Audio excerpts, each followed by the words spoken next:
Hello guys, here I am again. Now we are here in one of the tourist spots here in Cape Town. This place is called Waterfront. Right now you are seeing this street performance here. They are performing. What a good sound, African sound. See, it's cool.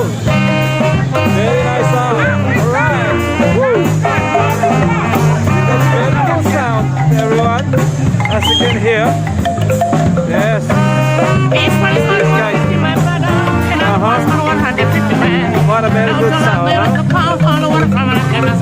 Alright, okay. Cool sound from the guys, you know. Alright. Yeah, you can see here, guys, all different people from different countries gather around here as one. And this is my friend, Mr. Patag. Yeah. Another one from Philippines, Wallow Port Engineer, and Osun Ben. Okay, as you can see, this is a street performance as well. A good statue, live statue. Okay, very nice. Alright, welcome to Africa, guys. Right, enjoy the music. Enjoy the music. It's live. It's live. You can hear the sound. Live sound. Very good sound. Hear the sound of Africa, guys. That's the sound of Africa. Africa.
Yeah.